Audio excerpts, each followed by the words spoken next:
लेके झोली में अबीर खेले चलले महादेव।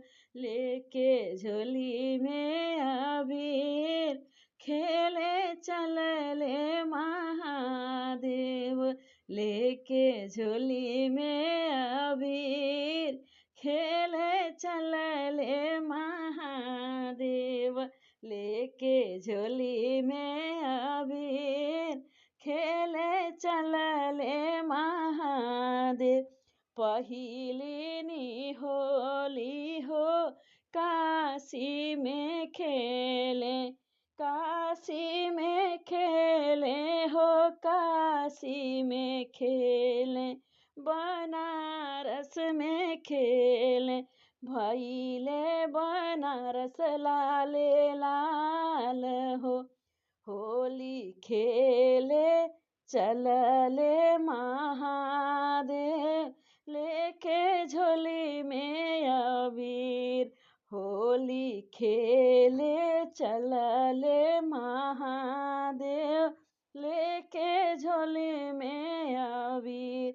दूसरी होली अवध में खेले, दूसरी होली अवध में खेले।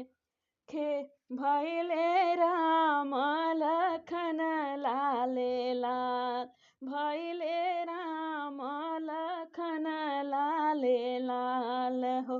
होली खेले महादेव लेके झोली में अबीर।